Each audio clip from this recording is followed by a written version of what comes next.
गाव गोष्टी पाहताना आज आले होते पुणे जिल्ह्यातील खेड तालुक्यातील मोरोशी गावात। हे एक आदिवासी गाव आहे। गावात गेल्याच पाहिलं सप्ताहाच्या जेवणाचं नियोजन चालू होतं। हे पहा, गृहिणी मसाले उद्योग व मिरची कांड। बाबा आरामात बसले होते।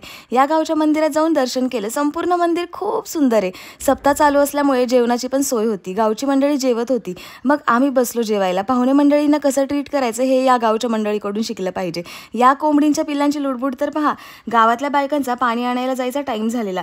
या गावच्या गल्ल्या किती सुरेख वाटतात नाही? बरं, हे पहा, दरवाजाला लावलेला टाळा आणि घराच्या भिंतीवर असलेली ही दिवा ठेवण्याची जागा फार कमीच पाहायला मिळते ना? कोणी कोणी या चुंबडीवर हंडा ठेवून पाणी वाहिलंय? कमेंट करा। आजी लुकडं धुतलेल्या वाळत घालत होत्या। घरावरचं हे नक्षीकाम व हे तोरण काय भावतं ना?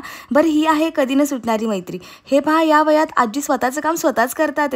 गावाला जुगाड म्हणजे हपसाच्या शेजारी लावलेले घेवड्यांच्या शेंगाचे वेल, बैलांसाठी मांडव, कोंबडी बसायला जागा करतीये, घराच्या बाहेर मिरची, शेणाने घर सारवणे। बरं, सर्व लोक गावची जेव्हा काहीही काम करतात किती ते आनंदाने करतात ना? चेहऱ्यावर कायम हसू। कधी कधी असं वाटतं आपल्या चेहऱ्यावरची सिटीमध्ये राहून जी स्ट्रेसवाली स्माईल जी आहे ना, ती गावाला आल्यावरच हॅपी स्माईलमध्ये कन्वर्ट होईल। हेच आहे खरं आयुष्य जगणं। पण या गावच्या शाळेतली मुलं पण पहा किती खुश व समाधानी आहेत। हे असं आहे द परफेक्ट मोरोशी गाव। आता लाईक आणि फॉलो करून जा।